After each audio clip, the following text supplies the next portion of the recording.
નમસ્કાર મિત્રો, સ્વાગત છે તમારું આપણી આ યુટ્યુબ ચેનલમાં જેનું નામ છે ગુજરાતી જીકેની જમાવટ.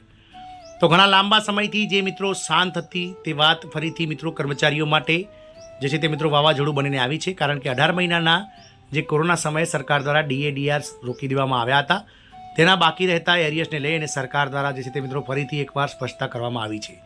ગતરોજ મિત્રો એનસીજીસીએમ અને કેટલાક જે કર્મચારી પ્રતિનિધિ મંડળ છે તેઓ નાણાં વિભાગને મળ્યા હતા અને નાણામંત્રી સાથે વિચાર વિમર્શ કર્યો હતો, જેમાં કોરોના સમયે રોકવામાં આવેલ જે મોંઘવારી ભથ્થાના જે હપ્તાઓ હતા, જે એરિયસ છે તેને લઈને સરકાર સાથે જવાબ માંગ્યો હતો, જેના પર સરકારે ગતરોજ જે છે તે મિત્રો પ્રતિક્રિયા આપી છે અને સરકાર દ્વારા 18 મહિનાના જે ડીએના બાકી એરિયસ પર સ્પષ્ટ જવાબ આપી દેવામાં આવ્યો છે, જેમાં કર્મચારીઓ માટે જે છે તે મિત્રો આ અપડેટ ખૂબ જ મહત્વની છે. જાણીએ વિડીયોમાં વિગતવાર આજના કે 18 મહિનાના બાકી રહેલા ડીએ એરિયસને લઈને સરકાર દ્વારા શું પ્રતિક્રિયા આપવામાં આવી છે તેને લઈને વિડીયોમાં વિગતવાર ચર્ચા કરીશું.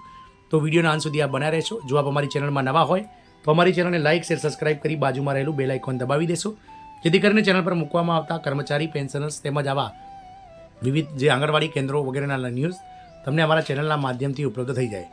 તો મિત્રો આપ સૌ જાણો છો તે પ્રમાણે દેશ જ્યારે 2020માં માર્ચ મહિનામાં કોરોનાની જે છે તે વિકટ પરિસ્થિતિનો સામનો કરી રહ્યો હતો, ત્યારે સરકાર દ્વારા કોરોનાના જે સમયગાળા દરમિયાન 18 મહિના સુધી એટલે કે મિત્રો 1 જાન્યુઆરી 2020થી લઈ અને 30 જૂન 2021 સુધી એમ 18 મહિના સુધી જે છે તે મિત્રો સરકારી કર્મચારી અને પેન્શનર્સો માટે મોંઘવારી ભથ્થા અને મોંઘવારી રાહત એટલે કે ડીએડીઆર્સ જે છે તે રોકી દેવામાં આવ્યા હતા. એટલે કે કોઈપણ જાતનો આ 18 મહિના દરમિયાન વધારો કરવામાં ન આવ્યો હતો. તો મિત્રો ઘણા ખરા જે કર્મચારીઓ છે તે મિત્રો સરકાર સાથે આ કોરોનાની વિકટ પરિસ્થિતિ સામે લડવા માટે ખભે મિલાવીને ઊભા હતા.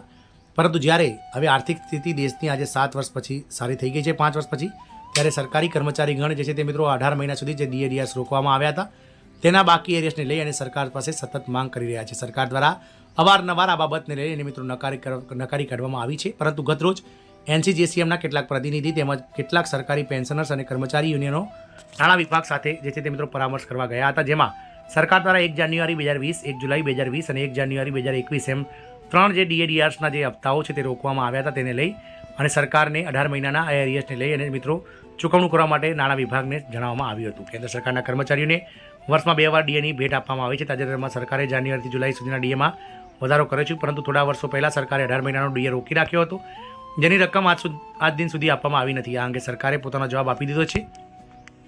તો કર્મચારી અને પેન્શનર્સોના પેન્શન પર અસર ન થાય તે માટે સરકાર દ્વારા જાન્યુઆરી અને જુલાઈમાં કેન્દ્ર સરકારના કર્મચારીઓના પેન્શનર્સોના ડીએ અને ડીઆરમાં વધારો કરવામાં આવે છે. કોવિડના રોગચાળાના કારણે સરકારે 2020માં કેન્દ્ર સરકારના કર્મચારીઓ માટે ડીએને બંધ કરી દેવામાં આવ્યો હતો. સતત 3 ક્વાર્ટર એટલે કે 1 જાન્યુઆરી 2020, 1 જુલાઈ 2020 અને 1 જાન્યુઆરી 2021 એમ 18 મહિના માટે ડીએ બંધ હતો, જેના સંદર્ભમાં હવે સરકાર દ્વારા વધારાનો અપડેટ આપવામાં આવ્યો છે.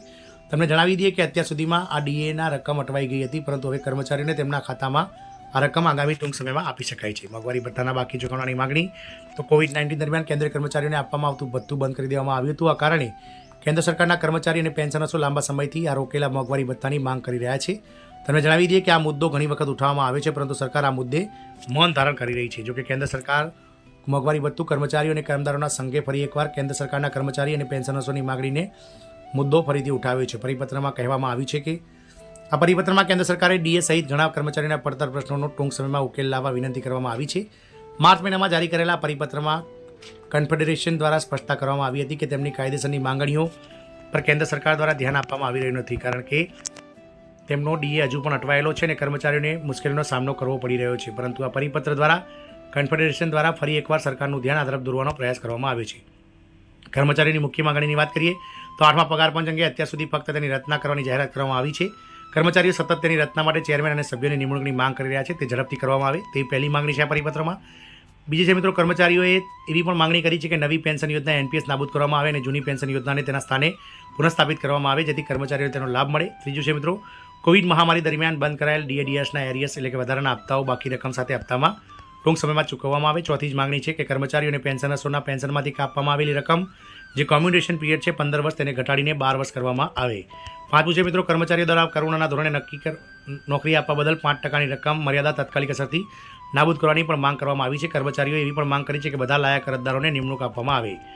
છઠ્ઠી માંગણી છે કે સરકારી વિભાગોમાં ઘણી બધી જગ્યાઓ ખાલી છે. કર્મચારીઓની માંગ છે કે શક્ય તેટલી વહેલી તકે તે સરકાર દ્વારા ભરવામાં આવે અને સરકારી વિભાગોમાં આઉટસોર્સિંગ અને ખાનગીકરણ બંધ કરવું જોઈએ અને તેની જગ્યાએ પારદર્શક પદ્ધતિઓ અપનાવી અને કાયમી ભરતી કરવી જોઈએ.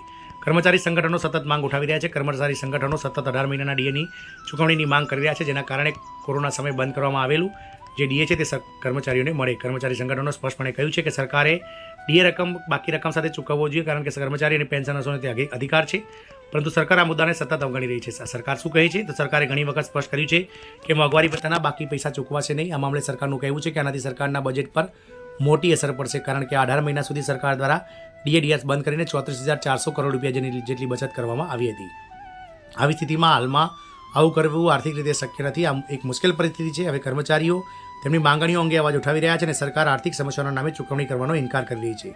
ફેડરેશને કહ્યું હતું કે કર્મચારીઓ તેમની માંગણીઓ ઉઠાવતા રહેશે અને જેથી આ મુદ્દો ચર્ચામાં રહે. આવી સ્થિતિમાં કર્મચારીઓ અને સરકાર વચ્ચે તેને સમાધાન એકમાત્ર ઉકેલ હોઈ શકે છે, જેથી બંને પક્ષોના હિતોનું ધ્યાન રાખી શકાય. આમ મિત્રો, 18 મહિનાનું જે બાકી રહેલું ડીએડીએસનું ભૂત છે તે ફરીથી ધૂણ્યું છે અને ટૂંક સમયમાં સરકાર આને લઈ અને કોઈ નક્કર પગલાં લે તેવી જે મિત્રો હાલના સમયે મિત્રો જે છે તે ચિત્ર દેખાઈ રહ્યું છે. જય હિન્દ, અસ્તુ.